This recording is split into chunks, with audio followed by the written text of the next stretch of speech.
तो चलिए आज हमारा जो ये सेशन है वो है हमारा 2 चीजों पे आज हम लोग बात करेंगे। पहला है हमारा स्लिप डिस्क जिन लोगों को होती है, यानी मेरुदंड को मजबूत करने वाले आसन।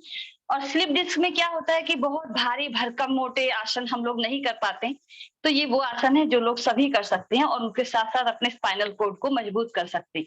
जो बिगिनर्स हैं वो भी कर सकते हैं, जो दर्द में हैं, कमर दर्द में हो या फिर मेरुदंड के दर्द स्लिप डिस्क के दर्द में हो या फिर सर्वाइकल के दर्द में है, उन लोगों को सभी को इससे लाभ होने वाला है। ठीक है, तो सबसे पहले हम कमर पर लेट कर करने वाले अभ्यास शुरू करेंगे। एकदम सरल से अभ्यास है, ठीक है। तो चलिए आ जाइए कमर के बल सब लोग। दोनों पैरों को फैला दीजिए आराम से और सांस को भरते सबसे पहले हम अपना राइट पैर ऊपर उठाएंगे और सांस को बाहर निकालते हुए नीचे, लेफ्ट पैर ऊपर फिर नीचे, राइट पैर ऊपर नीचे, लेफ्ट पैर ऊपर नीचे। सांस भरते हुए ऊपर जाना है। Inhale exhale, inhale exhale, inhale exhale, inhale Excel. आप अपने दर्द के अनुसार जितना जैसे दर्द हो रहा है, जितना आप आराम से कर सकते हो आराम से करो। अगर जितनी स्पीड से धीरे धीरे मैं कर रही हूँ आप इतना कर सकते हो तो मेरे साथ करो इसको। तो कम से कम शुरू में आप 5-5 बार कर लीजिए, बस 5 बार एक पैर को उठा दीजिए, 5 बार फिर दूसरे पैर को उठा दीजिए। और जैसे जैसे दर्द में थोड़ी राहत मिलने लगे तो आप इसको 10-10 बार कर दीजिए। ठीक है, चलिए वापस आ जाइए वापस और एकदम रिलैक्स। अब अपने दोनों पैरों को मोड़ लीजिए। एक पाद पवन मुक्त करेंगे हम, अर्ध पवन मुक्त आसन। लेफ्ट पैर को मोड़ें और ग्रिप कर लें ऐसे, राइट पैर को सीधा कर दें। सांस भरिए, इनहेल और दबा दीजिए। पंजों को दोनों नीचे खींचे रहेंगे, दोनों पैरों के पंजे। सांस को बाहर निकालते हुए, अब जिन लोगों को सर्वाइकल है या दर्द बहुत ज्यादा वो सिर ना उठाएं, बाकी सब लोग सिर को उठा दें।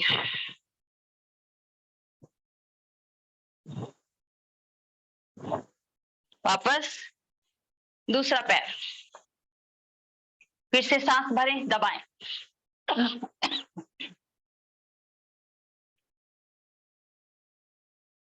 पंजे खींच के रखें नीचे की तरफ, सांस बाहर। जिनको दर्द है वो ना करें, इसको दबाएं, ये जो ऊपर ना उठाए सिर को। और फिर वापस, फिर से एक बार दबाएं, छोड़ें, दूसरा पैर दबाएं, छोड़ें, फिर से दबाएं। आपको देखो अभी इंस्टेंट रिलीफ मिलेगा जिनको दर्द है या फिर जिनकी शरीर में कमर में अकड़न हो रही है उनको भी। दूसरा पैर और छोड़ दें। दोनों पैरों से एक साथ करेंगे, लेकिन जिनको बहुत दर्द है हो सकता है वो दोनों पैरों से ना कर सके तो वो दोनों एक ही पैर से करें फिर। ठीक है, तो दोनों पैरों से पकड़ लें, सांस भरें और दबाएं। पंजे नीचे खींच के रखना।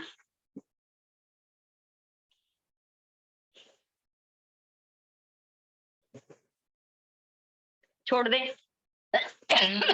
मेरे गले में शायद कुछ चला गया आवाज से ना। फिर से दूसरा पैर, दूसरी बार सांस भरें, दबाएं।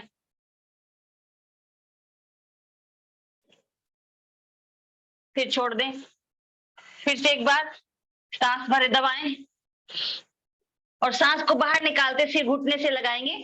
दर्द वाले लोग ना लगाएं, बाकी सब लोग लगाएं। पंजे को नीचे खींच के रखो टाइट से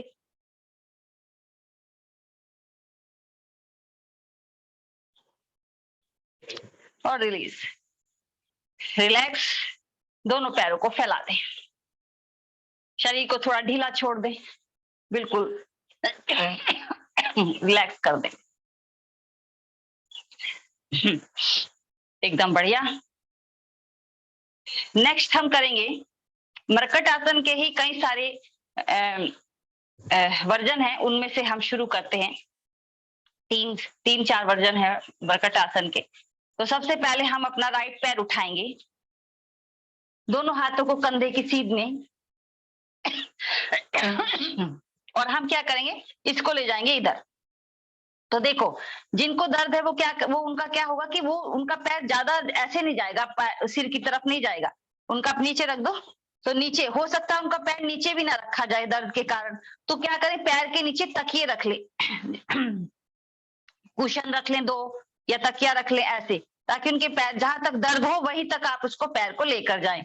अगर दर्द बहुत ज्यादा है तो फिर आप तकिए के ऊपर पैर रख ले, बस ऐसे करके गर्दन दूसरी तरफ, ठीक है। और अगर नीचे रख सकते हो तो पैर नीचे रख लो। शुरू में ऐसा होगा कि आप पैर को बस यहीं तक ला पाओगे, फिर धीरे धीरे जो लोग आगे तक ला सकते हैं तो पैर आप सिर की तरफ ले आओ और आपके हाथ की तरफ ले जाओ। अपने पैर को कोशिश करो कि हाथ से पकड़ लो, पैर को हाथ से नहीं हो रहा तो दुपट्टे से पकड़ लो, गर्दन दूसरी तरफ रहेगी,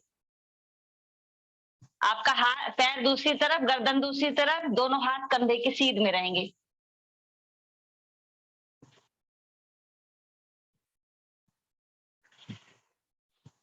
पांच तक काउंटिंग करो और फिर पैर को ऐसे मोड़ते हुए और धीरे से ऐसे वापस आ जाओ। इस आसन को भी हम 3 बार करेंगे, है ना। अब दूसरे पैर पहले दूसरी तरफ भी कर लेते हैं। तो पहले दूसरा पैर उठाएंगे, बिना पकड़े इसको ले जाएंगे ऐसे, जहां तक ले जा सकते हो। देखो जहां तक लगे कि ये दर्द नहीं हो रहा मुझे, वहां तक ले जाओ आराम से। फिर धीरे धीरे से अपने हाथ की तरफ ले आओ, अपने पैर को हाथ से पकड़ लो इसको ऐसे। तो पकड़ रखा ना मैंने ऐसे हाथ से, इसको हाथ से पकड़ सकते हो पकड़ो, वरना तो इसको दुपट्टे से, बेल्ट, योगा बेल्ट जो होते हैं उसके साथ आप इसको पकड़ लो। यहाँ पर हो रहे प्रभाव को आप महसूस करो, उसको जहां पर भी इसके असर आपको महसूस हो रहा होगा ना, वहीं पर अपने ध्यान को ले जाओ। मान लो पकड़ नहीं पा रहे तो कोई बात नहीं, इसको छोड़ के रखो ऐसे ही, बस होल्ड करके रखो ऐसे, घुटने को सीधा करने की कोशिश करते रहो, हल्की हल्की आराम से, जहां तक दर्द ना हो आपको। क्योंकि हम आज स्लिप डिस्क के दर्द के बारे में बात कर रहे हैं। जो लोग दर्द में नहीं है वो तो सिंपल करते रहे। तो ये इंस्ट्रक्शन उनके लिए जिनको दर्द बहुत ज्यादा है, धीरे से वापस आ जाए। दोनों पैरों से इस क्रियाओं को 3-3 बार करें शुरुआत में। पहले इस पैर से, फिर इससे, फिर इससे, फिर इससे, ऐसे 3 बार, ठीक है। और रोज 5-5 काउंटिंग तक रुके शुरू में, फिर 5-5 बार करना शुरू कर दे, फिर 10-10 काउंटिंग तक रुकना शुरू कर दे, ठीक है। चलिए अब दोनों घुटनों को मोड़ लीजिए। इसका दूसरा वर्जन मैं आपको बता रही हूँ, इसको भी 3 बार करना है, मैं आपको 2 बार करके दिखाऊंगी, ठीक है। दोनों घुटनों को जोड़ लो और नीचे नीचे दोनों पैरों में गैप कर लो, ऊपर के दोनों घुटने जुड़े रहेंगे और नीचे गैप हो जाएगा, ठीक है। मैं इसको थोड़ा सा, हाँ, ताकि सही से दिखाई दे, ऐसे कर देती हूँ, ठीक है। तो ये अब दोनों हाथ कंधे की सीध में रहेंगे ऐसे, सांस भर लो। अब सांस को बाहर निकालते हुए धीरे धीरे से लेफ्ट साइड लेके जाओ, हल्का सा कमर को उठा के हल्का सा तब लेफ्ट साइड लेके जाना है। तो देखो मान ली यहाँ तक आपने किया लेकिन आपको दर्द होना शुरू हो गया, तो आप क्या करें, बस यहीं तक ही रखे फिर इसको, लेकिन जो इसको पूरा कर सकते वो पूरा नीचे तक ले जाए। ऊपर वाला घुटना नीचे वाले पंजे से टच होगा ऐसे, ऊपर वाला घुटना नीचे वाले पंजे से टच, गर्दन दूसरी तरफ। हमेशा ध्यान रखो कि घुटना जिस तरफ जाएगा गर्दन दूसरी दिशा में ही जाएगी। मरकट आसन में जितने भी उसके सारे वर्जन है मरकट आसन के, गर्दन दूसरी दिशा में, घुटने दूसरी दिशा में। 5 काउंटिंग या 10 काउंटिंग करो आराम से, दर्द वाले 5 काउंटिंग करें और जबरदस्ती इसको करने की कोशिश भी ना करें, बस थोड़ा थोड़ा करें और धीरे से वापस आ जाएं। सांस बने, सांस को बाहर निकालते हुए दूसरी तरफ। मान लो देखो ये पैर ऐसे हो गए ना हमारा, इसको एडजस्ट कर लो थोड़ा ऐसे, यहाँ पर ये पंजे से ही लगना चाहिए, ठीक है। ये यहाँ पर स्ट्रेचिंग आपको फील होगी, ये थाई पर दर्द। तो ये सारी नसें है ना जो पेट की, ये सारी नसें भी यहाँ पे मुलायम होती चली जाएंगी, पेट मुलायम होना शुरू हो जाएगा। आंतों पर इसका, कूल्हे पर, सियाटिका वाली नर्व पर यहाँ पर असर होगा और इसका मेरुदंड को मजबूत करने के लिए असर होगा। देखो ना यहाँ पर, इसको ध्यान से देखोगे तो आपको समझ में आ जाएगा कि यहाँ पर कहाँ कहाँ इसका असर हो रहा है, सारे इंटरकनेक्टेड है ये। यहाँ खिंचाव आएगा तो मेरुदंड की सारी नसें खींचेंगी इस समय यहाँ पर, जो नीचे L3 L4 L5 वाला हिस्सा है जो, और फिर धीरे से सीधा करो, फिर दूसरी तरफ ले जाओ, गर्दन दूसरी दिशा में। 1 2 3 4 5, शुरू में 5, फिर वापस, फिर दूसरी तरफ, ऐसे। अब जिनको दर्द है वो आराम से करना, 1 2 3 4 5, फिर दूसरी दिशा में 1। देखो माइक अगर किसी ने खोला तो मेरा उसमें आना बंद हो जाएगा, आपकी पिक्चर आनी शुरू हो जाएगी, इसलिए माइक बिल्कुल भी मत खोलो अपना, जिसने भी खोला बंद करो जल्दी। 1 2 3 4 5, दूसरी तरफ 1 2 3 4 5। सरोज जी एक बार चेक कर लीजिए, आप माइक किसने खोला उसको बंद कर दीजिए प्लीज, और धीरे से वापस दोनों पैरों को फैला दो और रिलैक्स कर दो पैरों को आराम से।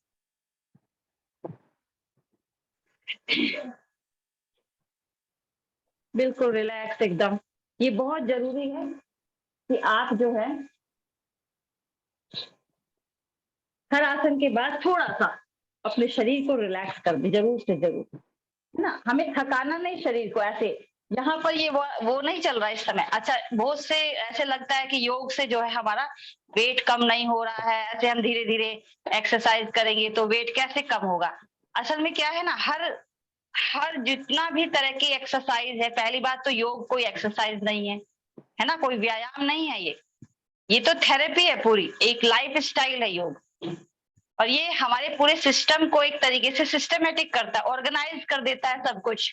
तो उससे क्या होता है, मान लो हमारा डाइजेस्टिव सिस्टम सही से काम कर रहा है तो मोटापा क्यों बढ़ेगा भाई। खाना सही से खाओ, डाइजेस्टिव सिस्टम को अच्छा रखो, मोटापा बढ़ेगा ही नहीं। मोटापा बढ़ता तब है जब हम खा भी गलत रहे हैं, हमारा लाइफ स्टाइल भी गलत है और हमारा डाइजेस्टिव सिस्टम भी काम सही से नहीं कर रहा है, तो मोटापा 100 क्या बल्कि 200 टाइम बढ़ेगा। ठीक है, चलिए नेक्स्ट इसमें हम फिर से अपने एड़ियों को अपने पास ले आए, बिल्कुल यहाँ पर दोनों घुटनों को मिला लिए। तीसरा वर्जन है मरकट आसन का। सांस भर लीजिए, सांस को बाहर निकालते हुए दोनों घुटने लेफ्ट साइड, गर्दन राइट साइड।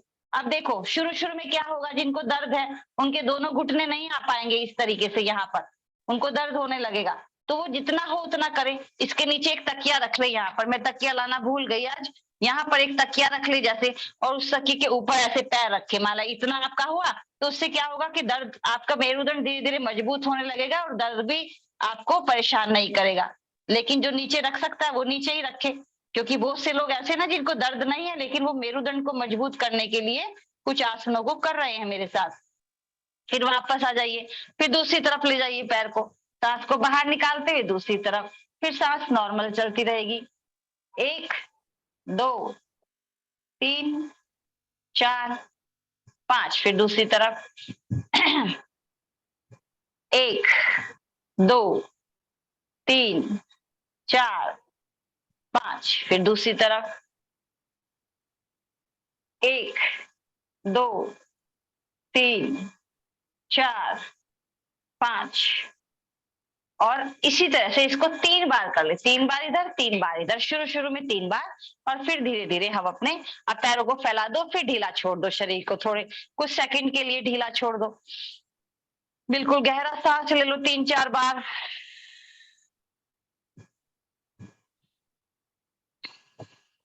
बढ़िया। नेक्स्ट हमारा है सेतु बंद। सेतु बंद में दोनों पैरों को मोड़ लो इस तरीके से, दोनों हाथों को अपने पैरों के दाएं बाएं रख आराम से। अब सेतु बंद का भी क्या है कि जिनको स्लीप डिस्क है, देखो मैं दोनों चीजें आप लोगों को बता रही हूँ, जिनको दर्द है उनको कैसे करना है, जिनको दर्द नहीं है उनको कैसे करना है। तो पहले मैं उनको बता दूं जिनको दर्द नहीं है, ताकि वो अपना करते रहे। ठीक है, तो एड़ियां अपने थोड़ा पास ले आओ, जिनको दर्द नहीं है वो कैसे करेंगे, सांस को भरेंगे, थोड़ा कमर को उठाएंगे और यहाँ पर ये कंधों को थोड़ा अंदर की तरफ कर देंगे और ऊपर कमर को पूरा उठा देंगे ऊपर तक, ऐसे यहाँ पर होल्ड कर लेंगे। यहाँ 1 2 3 4 5 6 7 8 9 10, और धीरे से नीचे आ जाए। देखो आना उन्हें भी आराम से, ये नीचे झटका बिल्कुल भी नहीं देना। ठीक है, 3 बार करेंगे आप लोग इसी को, चलो 2 बार और करो। बाकी जो लोग माला दर्द में है कोई, तो वो कैसे करेगा इसको, तो वो क्या करे, बस इतना देखो ऐसे उठाना शुरू किया, माला यहाँ आने से दर्द होना शुरू हो गया तो हल्का सा नीचे चला जाए और रुक जाए। 1 2 3 4 5 और नीचे रख दो इसको। फिर उठाए ऊपर, बाकी सब लोग ऊपर तक उठाओ। मैं दर्द वालों के लिए बता रही हूँ। मान ली यहाँ तक आने से दर्द हो रहा है तो यहीं तक रुक जाओ बस। 1 2 3 4 5, फिर नीचे। मान लिया उन्हें 2 महीने हो गए इसको करते करते, 1 महीना 1.5 महीना हो गया। अब धीरे से इसको फिर ऊपर ले जाने की कोशिश, अपने आप हो जाएगी कोशिश। जैसे आपका शरीर बोलेगा ना, अपने आप होना शुरू हो जाएगा। 1 2 3 4 5 और धीरे से वापस, और दोनों पैरों को फिर से फैला दे और रिलैक्स कर दे एकदम। एकदम रिलैक्स। ये हमारी कमर को भी रिलैक्स कर देगा, साथ साथ हमारे मेरुदंड को यानी स्पाइनल कोड को हमारे मजबूत करना शुरू कर देगा। अब देखिए, योग में ऐसा कभी नहीं, क्योंकि मैंने क्या कहा कि योग एक लाइफ स्टाइल है। योग कोई एक्सरसाइज नहीं है, कोई व्यायाम नहीं है योग। तो योग क्या कर रहा है, हमारे सिस्टम को ऑर्गेनाइज कर रहा है, हमारे सिस्टम को एक तरीके से अलाइनमेंट कर रहा है, हमारा पूरे बॉडी का, एनर्जी का, हमारे पूरे सिस्टम का। दूसरा बहुत है योग। योग क्या कर रहा है हमारे साथ, हमारे पूरे सिस्टम को सही कर रहा है। कितने सिस्टम है हमारे शरीर के? डाइजेस्टिव सिस्टम है, रिप्रोडक्शन सिस्टम है हमारा, एक्सक्रिएटरी सिस्टम है हमारा, रेस्पिरेटरी सिस्टम है हमारा। सिस्टम क्या होता है, जिसमें बहुत सारे पार्ट्स इकट्ठा करके एक काम करता है, ठीक है ना, उसे कहते हैं हम सिस्टम। तो समझ लीजिए पूरे सिस्टम को सही कर रहा है हमारे। 72,000 नाड़ियों पर हमारे काम हो रहा है इस समय। तो इसलिए इसमें ऐसे नहीं होता कि हमने 4-5 दिन किया और बस हो गया, तो धीरे धीरे होता है इसमें। नेक्स्ट हम करेंगे कटी चक्रासन। देखो कटी चक्रासन में क्या होता है ये समझ लीजिए पहले। ये यहाँ पर पहले समझना इसको सब लोग, ठीक है। ये बहुत सुंदर आसन है और बहुत ही काम मजबूत करता है मेरुदंड को, दर्द को आराम देता है। दोनों हाथों को हम यहाँ रखेंगे और हाथों को प्रेशर देते हुए सिर्फ अपनी कमर को ऊपर उठाएंगे। यहाँ से देखो कमर ऐसे ऊपर उठेगी, देखो ये हाथ जाने लगेगा कमर के नीचे, दिखाई दे रहा ना आपको हाथ जाता हुआ मेरी कमर के नीचे, ये ठीक है ऐसे। तो देखो क्या करेंगे हम, हाथों पर हल्का सा प्रेशर, सांस भरो और केवल कमर को ऊपर उठाना है ऐसे। कमर को ऊपर उठा दो ऐसे, देखो हाथ डाल के देखो जरा, कमर उठ रही है ऊपर। गुड गुड गुड, हाँ बढ़िया। होल्ड करो 1 2 3 4 5 और धीरे से वापस। ठीक है, फिर से एक बार, चलो ऊपर, कमर उठा दो 1 2 3 4 5 और फिर नीचे। फिर एक बार, चलो उठाओ 1 2 3 4 5 और फिर नीचे। बढ़िया, अब पैरों को फैला दो वापस से, बढ़िया। फिर रिलैक्स कर दो अपने शरीर को एकदम थोड़ा सा। कटी चक्रासन बहुत ही कमाल का आसन है, मेरुदंड को बढ़िया से मजबूत भी करता है और अगर दर्द है तो उससे भी धीरे धीरे हमें छुटकारा दिलाता है, ठीक है। अब देखो क्या करना है हमें। ये पैर है ना हमारा, पैर, अभी मैं कमर के वाले ही आसन बता रही हूँ। अच्छा, दूसरी इंपॉर्टेंट बात एक और समझा देती हूँ आप लोगों को जिनको दर्द है। ये बहुत सारे आसन है। शुरू में आप कोई भी 4 आसन को ही ट्राई करें, बस शुरू में 4 आसन करें, अगले दिन थोड़े से दूसरे आसन, एक सप्ताह तक 4 ही आसन करें, फिर अगले सप्ताह थोड़े से 1-2 आसन उसमें से बदल दिया, ठीक है ना। सारे आसन एक साथ मत कर डालना कभी, अगर ज्यादा दर्द है। अब देखो क्या करना है, मेरे पैर दिखाई दे रहे ना आप लोगों को। हमने क्या किया, एक अपनी एड़ी को अंगूठे और पहले उंगली के बीच में ऐसे फंसा लिया, फंसा लिया। दोनों हाथों को हमने यहाँ रखा, ठीक है। अब हम इसको लेके गए यहाँ पर ऐसे, गर्दन को दूसरी तरफ, फिर दूसरी तरफ 1 2 3 4 5, फिर दूसरी तरफ 1 2 3 4 5, फिर दूसरी तरफ 1 2 3 4 5 और फिर दूसरा पैर फंसा लो। अब जिनको दर्द है वो आराम आराम से करना, वो उनको मैं करके दिखाती हूँ। ऐसे देखो, ऐसे जाना, यहाँ तक दर्द नहीं हुआ यहीं तक रोक दो, नहीं हुआ तो और कर दो 1 2 3 4 5, फिर दूसरी तरफ 1 2 3 4 5, फिर दूसरी तरफ 1 2 3 4 5, फिर दूसरी तरफ 1 2 3 4 5 और बस छोड़ दो, छोड़ दो, बिल्कुल रिलैक्स हो जाओ। सांसों को बिल्कुल नॉर्मल कर लो। यहीं से आ जाइए आप लोग ऐसे पेट के बल।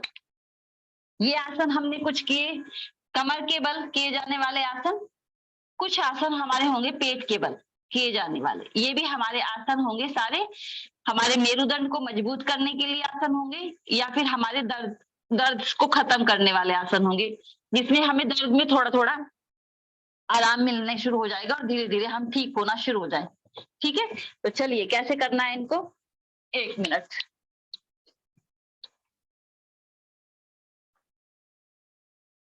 मैं बाल अपने थोड़ा बांध लूं ताकि डिस्टर्ब ना करें। चलिए, और यहाँ से ये आ जाइए। अब ये उन लोगों के लिए भी है जिनको कमर में सिंपल स्लिप डिस्क नहीं है, लेकिन कमर में कहीं कहीं जगहों पर दर्द है, और जब भी आप चितवनी में बैठते हो तो दर्द बढ़ जाता है हमेशा ही। तो यहाँ पर तो जिनको दर्द है वो क्या कर, देखो आराम आराम से पैरों को ऐसे, और जिनको दर्द नहीं है वो ऐसे हिट करे, ऐसे ये टच होनी चाहिए आपकी एडी, ये। और दर्द वाले आराम आराम, समझ में आ रहा है ना? तो 5 बार इधर कर ले, 5 बार इधर कर ले, और जिनको दर्द नहीं है वो 20 बार कर ले भले ही। जिनको दर्द नहीं है वो तेज कर ले ऐसे, 1 2 3 4 5 6 7 8 9 10 10 9 8 7 6 5 4 3 2 1।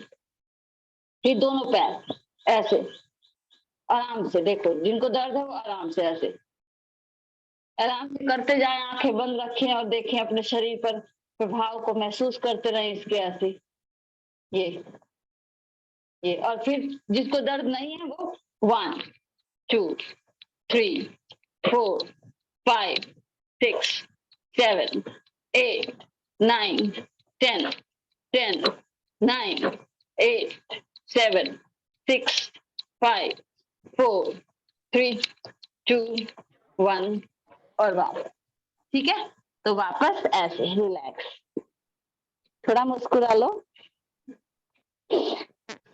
इतना अच्छा तुम लोग काम कर रहे, इतने सीरियस हो गए, पता नहीं जैसे क्या हो गया।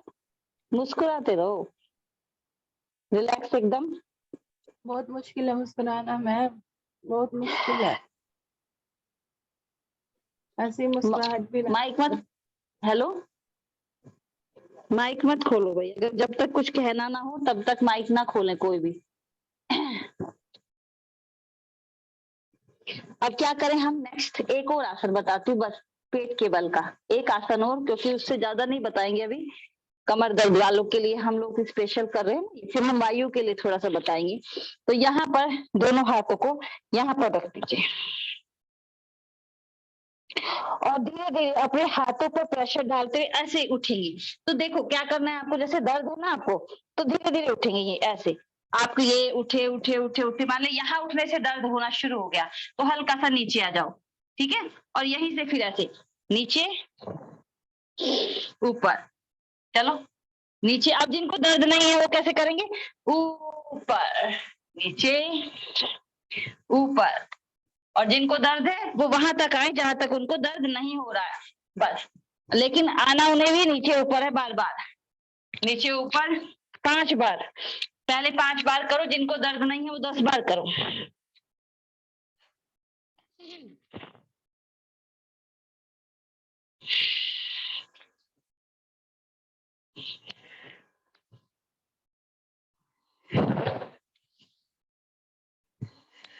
ठीक है, एक बार हो गया ये, इसके 3 सेट कर ले।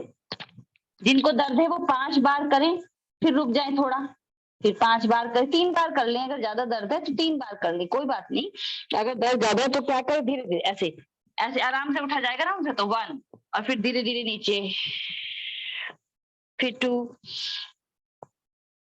गर्दन को भी ऊपर खींचे है ना, फिर 3, बस 3 बार कर ले ऐसे जिनको दर्द है। रितु जी ऐसा मत करो, रितु जी ऐसा मत करो। देखो आसन आसन होते हैं, उसे ऐसे एक्सरसाइज मत बनाओ, उसे ऐसे मत बनाओ कि जैसे आप जिम में कुछ कर रहे हो। ऐसे करो उसको कि आप बिल्कुल आप अपने शरीर के साथ एक रिलेशन बनाओ, उसको थोड़ा सा संबंध बनाकर तब करो उसको काम को, है ना? ऐसे नहीं करना। तो देखो ध्यान से देखो जरा कैसे जो लोग बहुत ज्यादा फुर्ती कर रहे हैं ना, इसमें मत करो उसको। आपकी सारी स्पाइनल कोड को एंगेज करना है, भले ही आपकी स्पाइनल कोड स्वस्थ क्यों ना हो, हेल्दी क्यों ना हो, आपको उसको एंगेज करते हुए लेकर चलना है इसमें। अभी ऐसे जैसे आप कर रहे हो तो गर्दन में क्या हो जाएगा, दर्द होना शुरू हो जाएगा। ज्यादा मत थकाओ अपने आप को। ऐसे inhale, exhale, inhale, exhale, inhale, exhale, inhale, exhale, inhale, exhale, inhale, exhale, inhale, exhale, inhale, exhale। ये हो गया, ठीक है, बढ़िया। अब क्या करेंगे हम, दोनों हाथों को यहाँ पे रखो और धीरे से अपना उठो और वापस आते हुए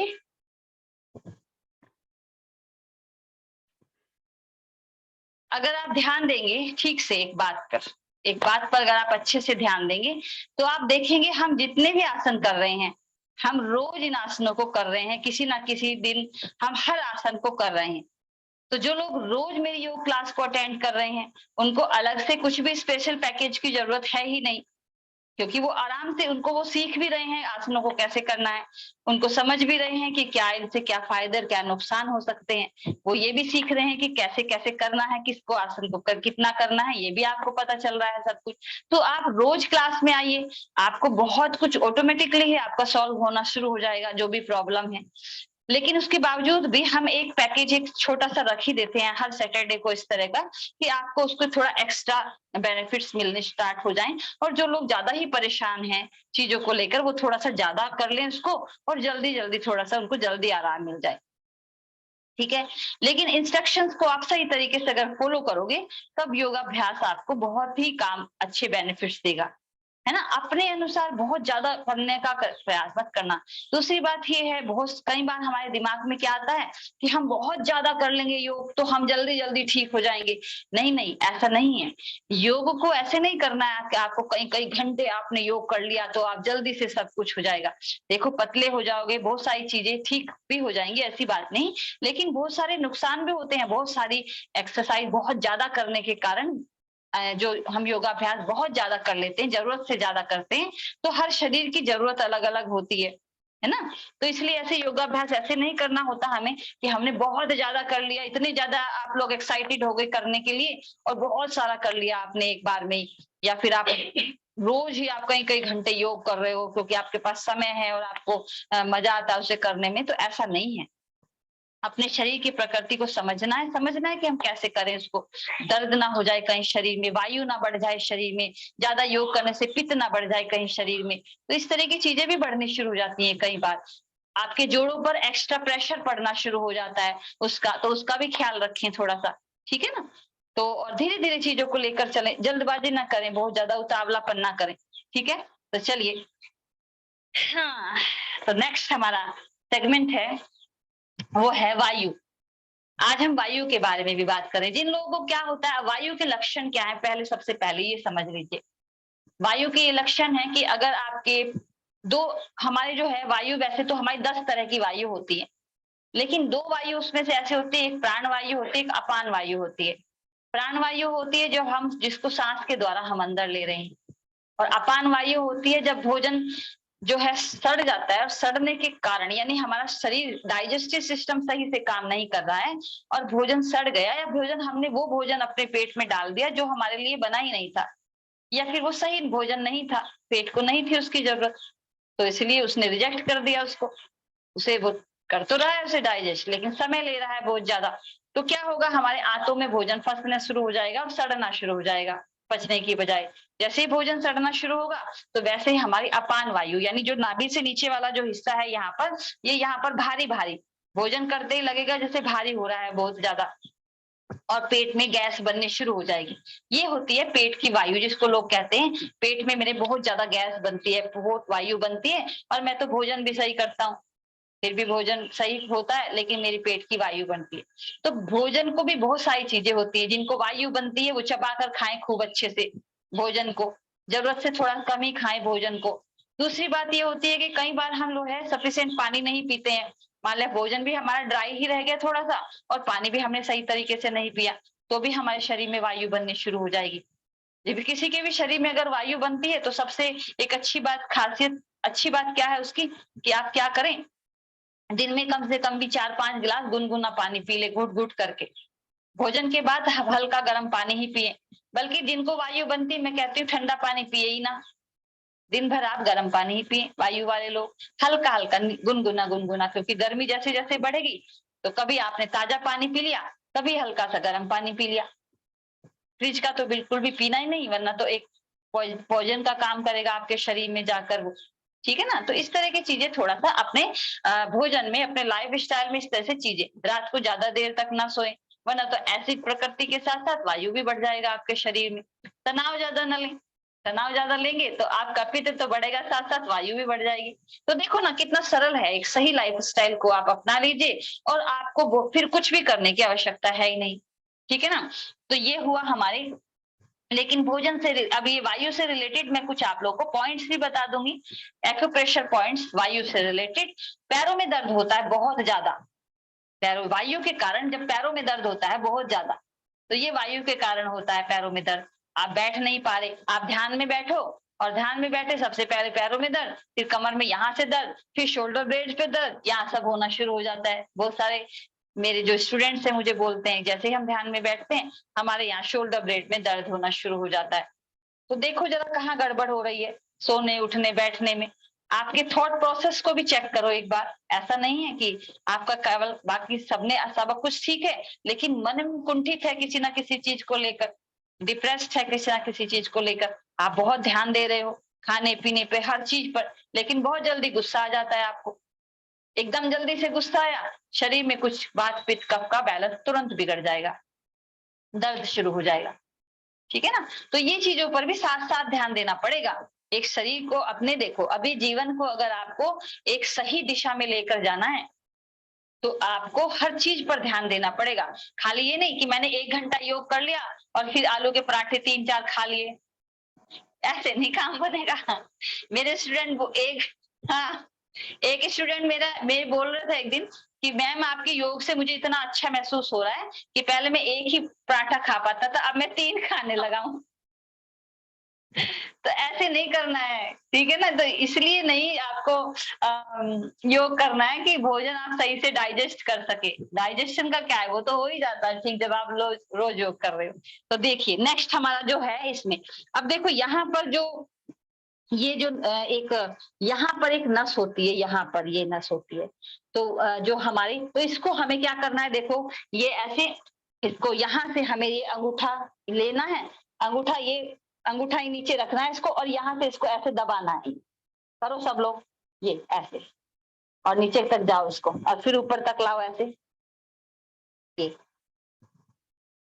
तो पहले अभी देखो जैसे जैसे आप 40 को पार करेंगे वायु बढ़ेगी शरीर में और ज्यादा, 50 को 60 को पार करेंगे और जैसे बुढ़ापा आएगा तो वायु की बहुत जबरदस्त मात्रा आपके शरीर के अंदर होगी, शरीर में दर्द होगा।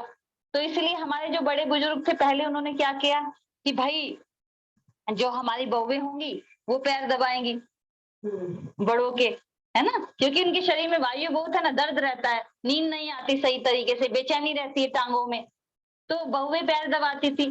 फिर पोते पोते जो हमारे पोते थे वो अपने दादाओं के पैर दबाते थे, पोते थे बेटे थे वो दादाओं के पैर दबाते थे, अपने पिताजी के पैर दबाते थे, बहुएं अपने सास के पैर दबाती थी। तो उसका जो है यही रीजन था कि एक रेस्पेक्टफुल वे में देखा जाए तो वो तो ठीक है, लेकिन एक्चुअल में फिर उनको नींद आ जाती थी।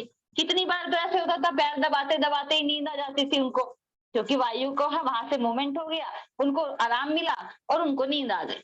तो दूसरे पैर को भी कर लीजिए थोड़ा।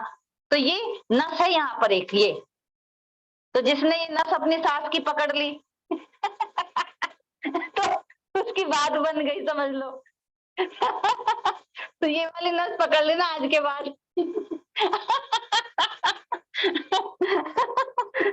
ठीक है ना? तो ये नस इसलिए ही बता रही मैं आपको, तो सारी नाराजगी दूर हो जाएगी एक नस से ही।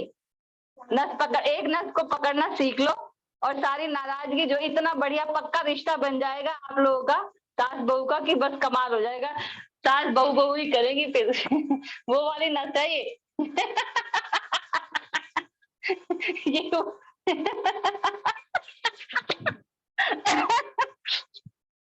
तो ये यहाँ से ऐसे देखो, ये वायु का जो दबाव होता है, इसको थोड़ा, ये नस यहाँ पर ये काम करती है, इसको आप क्या करें, थोड़ी देर आप इसको ऐसे करें, कोई और दबाव। भाई देखो, कोई, मैं तो बार बार यही बात बोलती, किसी को इतना प्यार आ जाए आपके ऊपर, आपका पैर पकड़ ले वो, और वो कहे नहीं नहीं मैं ही दबाऊंगा, नहीं मैं ही दबाऊंगी, आपको नहीं दबाने दूंगी, तो बिल्कुल पैर पकड़ा दो तुरंत। है ना? अगर कोई ऐसा है आपके पैर पकड़ के कहे कि नहीं मैं ही दबाऊंगा, आप छोड़ दो बस। तो मजा ही आ जाए जिंदगी का फिर तो। ये हमने थोड़ी देर हमने इसको नस को दबा दिया। ठीक है, एक मैं जिमी लाना भूल गई, एक सेकंड में जिमी लेकर आती हूँ, मैं बता देती हूँ। वैसे तो आप पेन से भी कर सकते हो उस चीज को, जो आपका पेन है, पेन की जो पीछे वाली, जो बॉल पेन होता है ना, पीछे वाली जो साइड होती है उसकी, या फिर लकड़ी की जिम्मी आती है, जो दबाने वाले होते हैं ना, लकड़ी की जिम्मी आती है। लेकर आऊं क्या? एक सेकंड रुक जाओ, एक सेकंड लेकर।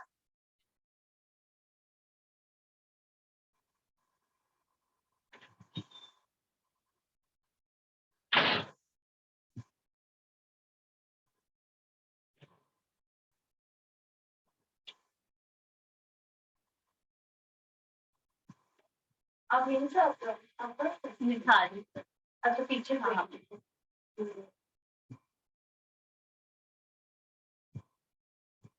कितने बजे तक चल रहा है सेशन? 8 बजे तक। 8 बज गए? हाँ शायद कुछ तक, थोड़ा लेट भी होता था सैटरडे।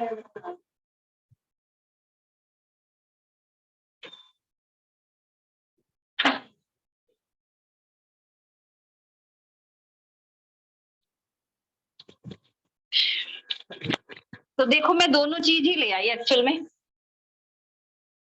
थोड़ा सा पास ले लेते हैं उसको। तो ये जिमी है मेरे पास, तो मेटल में है ये, और ये जो है लकड़ी में भी आती है, लकड़ी में भी आती है, और थोड़ी सी मोटी भी आती है इसमें ना। तो क्या करना है आपको, देखो ये और पास लाओ क्या है, और थोड़ा सा इसको और करते, थोड़ा नीचे करते, हाँ ऐसे सही रहेगा। देखो आपके जो ये उंगली के और अंगूठे के बीच की जो जगह है ना, यहाँ पर ये उंगली के अंगूठे के बीच की जगह, यहाँ पर ये वाली जगह, ये है, ये पॉइंट वायु का है, यहाँ पर ये वायु का पॉइंट है ये। आप इसमें दर्द भी होगा, जब इसको आप दबाओगे ना, जिमी से भी दबाओगे आप, इसमें दर्द होगा थोड़ा। ये देखो, ये गोल वाला हिस्सा है ना, सॉरी, ये गोल वाला हिस्सा है ना जिमी के साइड, ये ऐसे, तो यहाँ से ये ऐसे, ये इसमें दर्द होगा यहाँ, ये आप इसको दबाना है यहाँ पर, इसको, ये मेरे तो पेट में भी दर्द सा हुआ। ये ऐसे, ठीक है, ये हल्का सा, और इसको ऐसे दबा के नहीं रखना, मतलब दर्द होगा बहुत ज्यादा। इसको ऐसे 15-20 बार ऐसे कर दीजिए इसको यहाँ पर, शुरू में आप इसको ज्यादा ना करें, बहुत ज्यादा नहीं करना है इसको, ऐसे। ठीक है, ये हो गया, ये वाला हिस्सा है, ये वायु का है यहाँ पर। दूसरी बात, हमारे जितने भी दर्द के चैनल्स है ना, वो ये है, ये वाले जो उंगलियों के बीच में है ना, ये वाला, ये सारे दर्द के चैनल है। अगर आपको याद हो, मैंने अपनी पिछली वीडियो में आप लोग को एक बात बताई थी कि अपने तलवों पर आप तेल लगाओ, जिनको भी वायु है ना, लेकिन आप लोग मेरी बात ठीक से सुनते नहीं हो, और फिर सुन लेते हो तो उसे गुणते नहीं हो, अप्लाई करते नहीं हो, फिर अगली बार मुझे फिर बोल देते हो कि हमें तो गैस हो रही है, या फिर हमें तो दर्द हो रहा है। ऐसे नहीं, उसको उपयोग भी तो किया करो, जो मैं आपको बताती हूँ।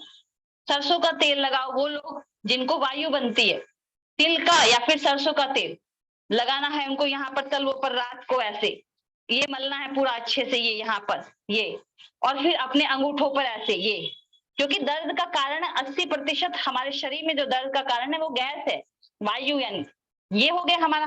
फिर ये जो बीच वाली उंगलियों की जगह है, ये हमारे बहुत सारे, जैसे किसी को मान लिया या यूरिन की दिक्कत है, किसी को मान लिया जो है लीवर किडनी की दिक्कत है, तो ये सारे ये बीच वाले जो हिस्से हैं ना, इनको करो सबको ये ऐसे, यहाँ पे मसाज दो इनकी ऐसे, यहाँ पे 40-40 सेकंड कम से कम मसाज दो, टिप पे भी दो इसके, और ये बीच वाले हिस्से पर भी दो, यहाँ पर भी दो ये, और देखना वायु कहाँ जाएगी, ये पेट वाला हिस्सा है ना यहाँ पर, ये इसको करो अच्छे से, यहाँ पर थोड़ा सा मसाज दो, तेल लगा के थोड़ा सा, रात के समय दे दो, ताकि कपड़े, फिर मान लिया आपने मसाज दे दी अच्छे से, इसको कपड़े से पोंछ दो, फिर आराम से कपड़े से पोंछ दो आराम से, फिर साफ कपड़े से ऐसे पोंछ के, तेल सारा पोंछ गया, जितना एब्जॉर्ब होना था हो गया, मालिश भी हो गई। अब क्योंकि अगर आप ऐसे लेट गए तो आपके कपड़े गंदे हो जाएंगे, वो भी मुझे ही बताना पड़ा, देखो ऐसे पहुंचना है अपने बिस्तरे पे फिर जाना है, देख लो, गंदा नहीं करना बिस्तरे को, अच्छे बच्चे गंदा नहीं करते हैं ना तो ये करके, और फिर ये दोनों पैरों पे इस तरीके से कर लो, ठीक है। तो ये यहाँ पर ये बात हो गई। दूसरी बात देखो, हम लोग हथेली बजाते हैं, ताली बजाते हैं ना, जिन लोगों को भी वायु है, देखो ये वाले जो पॉइंट्स में हमेशा आपको बोलती हूँ, ताली आप 100 ताली रोज बजा दो, आपको करना, इसमें दिक्कत क्या है, अब इसमें कोई मेडिसिन आपको खानी नहीं, डॉक्टर के नहीं जाना आपको, और आप अपने घर बैठे, मैं आपको बता रही हूँ साई जी, ताली बजा दो 100, चलो अभी बजाते हैं, 1 मिनट ऊपर कर दो इसको जरा तो देखो ये क्या है हमारा, ये हमारी सारी आंतें हैं, यहाँ पर जो बड़ी आंत है वहां पे जाके अटकता है सारा भोजन हमारा, तो ये हमारी आंतें, तो आप ताली बजाएंगे हम लोग 100-200 जितनी बजा दो, चलो 3, 2, 1।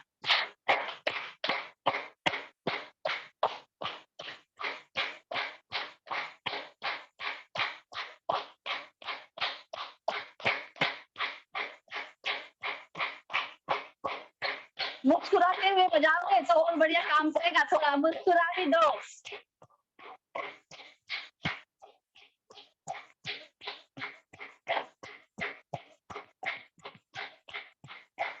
लाल हो जाए पूरे हाथ,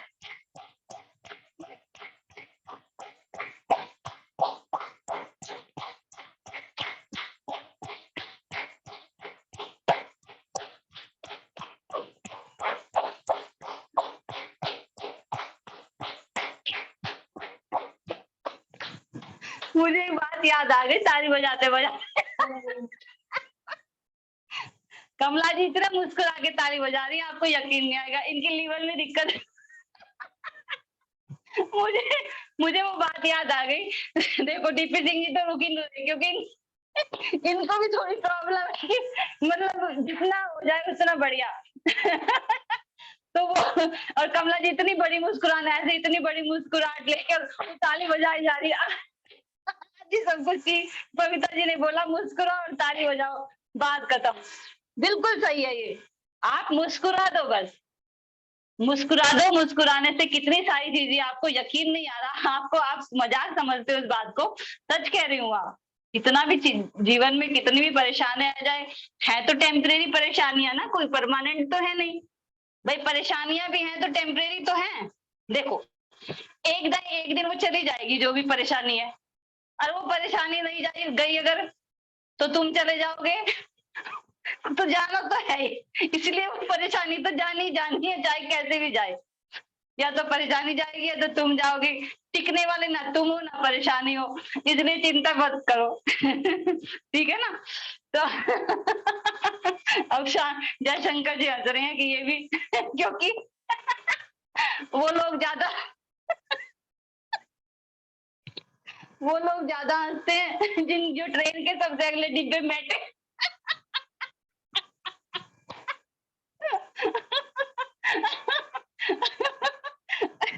भाई ट्रेन के अगले डिब्बे में बैठे जो बिल्कुल इंजन के पास उन्हें जल्दी समझ में आती है बात ये वाली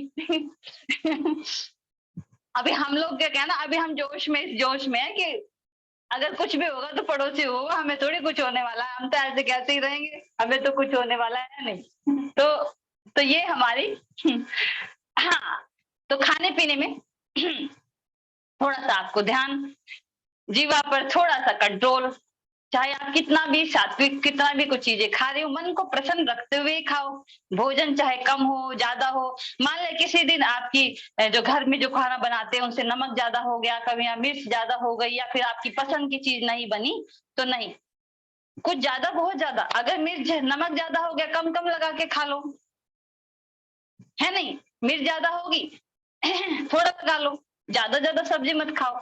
लेकिन क्रोध नहीं करना, मन में अपने भाव नहीं लाना लगातार कि अरे मिर्च तुमने ज्यादा कर दी, नमक बहुत ज्यादा हो गया, ये ऐसा हो गया वैसा हो गया, मेरी पसंद की कोई चीज क्यों नहीं बनती इस घर में। ऐसे इस चक्कर में ज्यादा मत पड़ो, भोजन करो, सिर्फ पेट भरे आपका, आप स्वस्थ रहो बस। और पेट भी उतना भरे जितनी आवश्यकता है, आवश्यकता से ज्यादा की करना ही क्या है, फिर मैं वही कहूंगी कि करना क्या है, आवश्यकता से ज्यादा का बीमारियों को इकट्ठा करेंगे, इससे ज्यादा और कुछ नहीं होगा। फिर योग क्लास में आओगे, आप कहोगे बबीता जी योग करा दो, बहुत सारी चीजें इकट्ठी हो गई अब, तो मेरे पास आना ही ना पड़े, खुद ही अपना योग वो करते रहो थोड़ा थोड़ा, और स्वस्थ रहो। सरल जीवन, स्वस्थ जीवन जीना इतना आसान है, इतना आसान है। अगर आप आज चिंतन करें बैठ के इसको, तो ये बहुत आसान है। थोड़ा थोड़ा सा जो हमारे सारी इंद्रियां है ना, उनको हल्का हल्का सा कंट्रोल कर लीजिए बस। स्पेशली जीवा को जरूर से जरूर कंट्रोल करें, बोलने में भी और भोजन में भी। बोल दिया तब भी गड़बड़, और भोजन में गड़बड़ हुई तो गड़बड़, ज्यादा जीवा को दे दिया उसकी पसंद का तो भी दिक्कत तो कहने का मतलब ये है कि, और भाई हमेशा हंसते रहो, मुस्कुराते रहो, वायु हो, दर्द हो किसी तरह का भी, भाग ना जाए तो कहना आप। अभी कुछ समय पहले मेरे कंधे में बहुत दर्द हो गया, कुछ झटके से, मैंने बताया भी शायद आपको, झटके से शायद मैंने कुछ चीज उठा ली या क्या, मुझे पता ही नहीं चला कि कैसे वो स्वेलिंग आ गई अचानक ही। तो प्रिकॉशनरी तौर पे मैंने सोचा कुछ और तो नहीं है, एमआरआई वगैरह करें, उन्होंने कहा स्वेलिंग है। अब स्वेलिंग है तो बस ठीक है, फिर तो हो जाएगी ठीक स्वेलिंग है, फिर तो मुझे पता था कि स्वेलिंग है तो ये तो फिर कोई बात ही नहीं है। मैंने सोचा हड्डी वड्डी खिसक गई जाए तो उधर, वैसे तो वो भी ठीक हो जाती उसमें भी कोई बात नहीं थी जब तक कि वो टूट ना जाए। तो योग ऐसा है, मुझे पता है योग ये कर सकता है। ब्रेस्ट में मेरी सिस्ट हुई इतनी मोटी, इतनी मोटी, और डॉक्टर को दिखाया तो उसने कहा ऑपरेशन करना पड़ेगा। ब्रेस्ट में जो सिस्ट होती है मोस्टली फीमेल्स को बहुत ही कॉमन है एक्चुअल में ये तो, लेकिन जिनको पहली बार होती है उनको थोड़ा डर सा लग जाता है कि अरे ये क्या हो गया, कैंसर तो नहीं हो गया। तो मेरे तो घर वाले सब कि गई दिख के बबीता, एक अच्छा सा बच्चा हमारे घर से गायब हो जाएगा थोड़े दिनों बाद कैंसर तो नहीं हो गया, ये तो नहीं हो गया, दुनिया भर की चीजें। लेकिन हमने डॉक्टर को दिखाया, उसने कहा सिस्ट है, ऑपरेट करेंगे, निकाल देंगे इसको। छोटी छोटी और भी बहुत सारी हो रही है उनको, लेकिन होने की पॉसिबिलिटी ज्यादा है। और फिर धीरे धीरे क्या हुआ कि लेकिन मैंने तो नहीं खाई, मैंने ना ऑपरेशन कराया ना कुछ किया, मैंने तो केवल योग किया। और एक मेरे वैद्य जी हैं जो, जिनसे मैंने आयुर्वेदिक कुछ दवाइयां ली कि उन्होंने, और रेगुलर उनकी दवाई ली, और अनुलोम विलोम यानी प्राणायाम किया, और अपनी जो है जो भी अपने योग में कर सकती थी, जो मुझे पता था, मैंने वो सारे योग भी करती रही। और देखो अभी सिस्ट मुझे कम से कम भी 4 साल तो हो गए, इतनी मोटी तो क्या वो कहाँ गायब हो गई आज तक तो पता नहीं, और वापस भी कोई दूसरी जो सिस्ट जो छोटी छाटी वो भी सब गायब हो गई। तो कहने का मतलब ये है कि आप हर चीज के लिए जरूरी नहीं कि आप डॉक्टर्स के पास दौड़ो, आपके शरीर के अंदर इतनी सारी हीलिंग पावर्स है। आप बस थोड़ा धैर्य रखो। अगर दर्द में हो आप बहुत ज्यादा, तो फिर थोड़ा सा दिक्कत होती है उस समय, हम पे धैर्य नहीं रख पाते हैं, दर्द को कई बार बर्दाश्त नहीं हो पाता दर्द, तो उस समय हमें डॉक्टर का सहारा लेना ही पड़ता है। और डॉक्टर का सहारा लेना कोई बुरी बात भी नहीं है कि बहुत बुरी बात है, भाई डॉक्टर भी तो हमारी सेवा ही कर रहे हैं, वो उन्होंने जो सीखा है वो हमें हेल्प करने की कोशिश कर रहे हैं उस दर्द के लिए, तो उसमें कोई बुराई भी नहीं है। लेकिन उस पर दवाइयों पर आश्रित हो जाना कि उनके बिना काम ही ना चले, ये थोड़ी सी दिक्कत का विषय है। तो इसके लिए मैं कहती हूँ हमेशा नेचुरल तरीके से कोशिश किया करें अपने शरीर को हील करने की, और अपने शरीर को वैसा ही भोजन दे, चाहे तन से हो, जो चाहे जीवा से हो, चाहे आंख से हो, चाहे कान से हो, सारे भोजन आप अच्छे अच्छे भोजन दीजिए उसको, देखो कोई दिक्कत ही नहीं होगी। पता चले जीवा से हमने सात्विक भोजन दे दिया, लेकिन आंख से और कान से हमने पता नहीं क्या क्या कर दिया, ठीक है ना। तो वो भी नहीं करना आपको। तीनों जो सेंसेस है ये तो कमाल के हैं, हमारे पूरी जिंदगी को बैलेंस कर सकते हैं आपके। और जो आप लोग चाहते हैं कि आप चितवनी की तरफ बढ़े, ध्यान साधना की तरफ बढ़े, तो ये बहुत जरूरी है कि जीवा से भोजन लिया हुआ, आंख से भोजन लिया हुआ, कान से भोजन लिया हुआ बिल्कुल सात्विक और शुद्ध होना चाहिए, और वैसा ही होना चाहिए जिस तरीके के इस भोजन के लिए हमारा शरीर बना हुआ है। आंख से और कान से भी हमारे शरीर में वही भोजन जाना चाहिए, शब्दों के रूप में भी, दृश्य के रूप में भी, जिसके लिए हमारा शरीर अपने स्वभाव में लौटना शुरू कर दे, चिंतन शुरू करे और कोशिश करे, प्रयास करना शुरू कर दे कि मैं कौन हूँ, क्या हूँ और मुझे कहाँ जाना है, किससे, राज्य से मिलने का उद्देश्य इस जीवन का है हमारा, उस उद्देश्य के लिए काम करना शुरू करे। बाकी सब टेम्परेरी है, ये समझ जाए वो, इसलिए ज्यादा दुख सुख के चक्कर में ना पड़े। लेकिन मैं ये भी जानती हूँ कि ये कहना बहुत आसान है, लेकिन इसको करना थोड़ा सा कठिन लगता है इस संसार में रहते हुए। लेकिन असंभव इसलिए नहीं कहूंगी क्योंकि कितने सारे हमारे ऐसे परमहंस और संत हैं जिन्होंने ये किया है। तो जब जिन्होंने ये किया है इसका मतलब सब कोई इसको कर सकता है, वो क्षमता सब किसी में है वो करने की जो उन्होंने की है। भाई वो मनुष्य होकर उन्होंने वो किया, हमें भी ये मनुष्य जीवन मिला है, शरीर मिला है, तो इसका मतलब साधन के रूप में हमें शरीर मिला है, तो हम भी वो सब कर सकते हैं जो है उन्होंने किया। इसका मतलब असंभव तो है नहीं। हाँ मुश्किल है, मुश्किल इसलिए क्योंकि हम साहस नहीं कर पाते उस तरीके से अपने जीवन में चीजों को छोड़ने का साहस जो हमारे जीवन के लिए। देखो गौतम बुद्ध ने कहा है कि उन चीजों पर सिर्फ ध्यान देना शुरू कर दो जिन पर ध्यान देना सबसे ज्यादा आवश्यक है, जो आपके लिए सबसे ज्यादा आवश्यक है। उन चीजों से ध्यान को हटाना शुरू कर दो जो आपके लिए आवश्यक नहीं। सिंपल सी बात है। क्रोध क्या आपके लिए आवश्यक है? नहीं है, छोड़ दो। ईर्ष्या द्वेष नहीं है, छोड़ दो। भेदभाव नहीं है, छोड़ दो। आलस्य नहीं है, छोड़ दो। तो जिन चीजों से आपको कुछ लेना देना ही नहीं है, वो आपके प्रोडक्टिव आपके लिए है ही नहीं है, जो आपके जीवन के लक्ष्य को निर्धारित कर लो पहले। मेरे जीवन का लक्ष्य क्या है? मान ली आईएएस बनना आपके जीवन का लक्ष्य है कि मैं आईएएस ऑफिसर बनूं, तो क्या क्या करना पड़ेगा आपको? खेलना कूदना भी छोड़ना पड़ेगा, टीवी छोड़ना पड़ेगा, दोस्तों को छोड़ना पड़ेगा, नींद को छोड़ना पड़ेगा, आलस्य को छोड़ना पड़ेगा, बिस्तरों को भी त्यागना पड़ेगा, किताबों से जुड़ना पड़ेगा। सीधी सी बात। ऐसे ही अगर आपके जीवन का लक्ष्य ध्यान साधना है तो आपको आलस्य, निंद्रा ये सब छोड़ना पड़ेगा और परमात्मा से जुड़ना पड़ेगा। तो जिसका जो लक्ष्य है उससे जुड़ना है और जो लक्ष्य नहीं है उसको छोड़ना है। सिंपल सी बात है। साहस दिखाओ थोड़ा सा। जो लोग साहस दिखा पाएंगे इस चीज के लिए कि जो मैंने ठाना है ये होना है मेरे जीवन के साथ, जो मैंने ठाना है, जिसने साहस दिखा दिया वो कर जाएगा, और जिसने साहस नहीं दिखाया बस वो ऐसे एक दिन मर जाएगा, ऐसे ही शांति में ठीक है ना। और फिर से वापस आ जाएगा। क्या करना, जाना कहाँ है उसे? फिर वापस, फिर जाएगा, फिर वापस, फिर जाएगा, और वो तब तक जाता आता रहेगा। देखो ये चक्र ऐसा ही है। तब तक आप वापस आना पड़ेगा जब तक को आपको परमात्मा मिल ना जाए। परमात्मा ने भी तो ठान रखी है ना कि मैं मिलके ही रहूंगा, तो इसलिए आपको तब तक भेजता रहेगा वो वापस जब तक कि वो आपसे मिल ना ले। आप जब तक ठान ना ले आप, वो भी तो होगा ऐसा। तो कभी की क्यों इंतजार करनी है जब आपके पास अभी मनुष्य जीवन है, आपके पास वाणी का ज्ञान है, भागवत गीता का ज्ञान है, आपके गुरु के रूप में आप राज जी को कहिए, आप कृष्ण जी को कहिए, आप जो है अपने गुरु को कहिए जो आपके यहाँ के गुरु हैं, आपके हृदय में बैठे आपके परमात्मा गुरु हैं, आप जिसको गुरु मानते हो। गुरु आपके साथ है, ज्ञान आपके साथ है, मनुष्य जीवन आपके पास है, बुद्धि आपको, विवेक आपके साथ है, मार्गदर्शन आपको मिल गया है। तो चिंतन करिए, फिर इंतजार किस चीज का है? सभी साधन तो आपके पास है इस समय। सारे साधन होने के बावजूद भी अगर चिंतन नहीं है तो फिर विचार करिए कि कहाँ गड़बड़ हो रही है, क्या हो रहा है ये हमारे साथ। हमारे पास हर साधन है, फिर भी हम भूखे भूखे क्यों घूम रहे हैं, प्यासे प्यासे क्यों घूम रहे हैं? ठीक है ना। तो कोशिश करिए इस चीज को समझने की। आज पूरा दिन चिंतन करिए, चिंता मत करना किसी भी चीज की, ठीक है ना।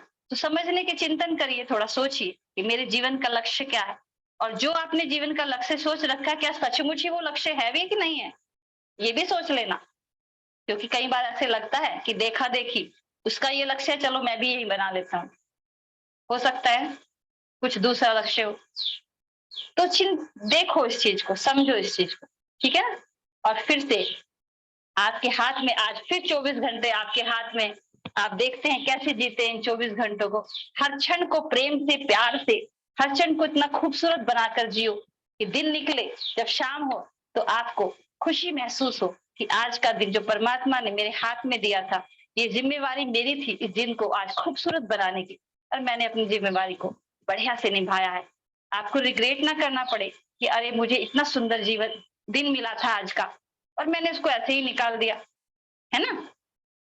पल पल अपने प्रियतम से श्री राज जी से कैसे मिले, ये देखो, इसको सोचो, समझो, ठीक है ना? जो कर सकते हो करो, जो छोड़ सकते हो छोड़ो, जो पकड़ना है, जो जरूरी है पकड़ना उसको पकड़ो, जो छोड़ना जरूरी है उसको छोड़ो, करना ही क्या है इसके अलावा, ठीक है ना?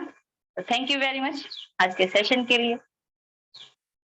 प्रेम प्रणाम सभी को, फिर मिलते हैं हम, कल नहीं मिलेंगे, कल छुट्टी है। और परसों फिर मिलेंगे हम आपसे, और हम प्रणाम बबीता रिंकू जी।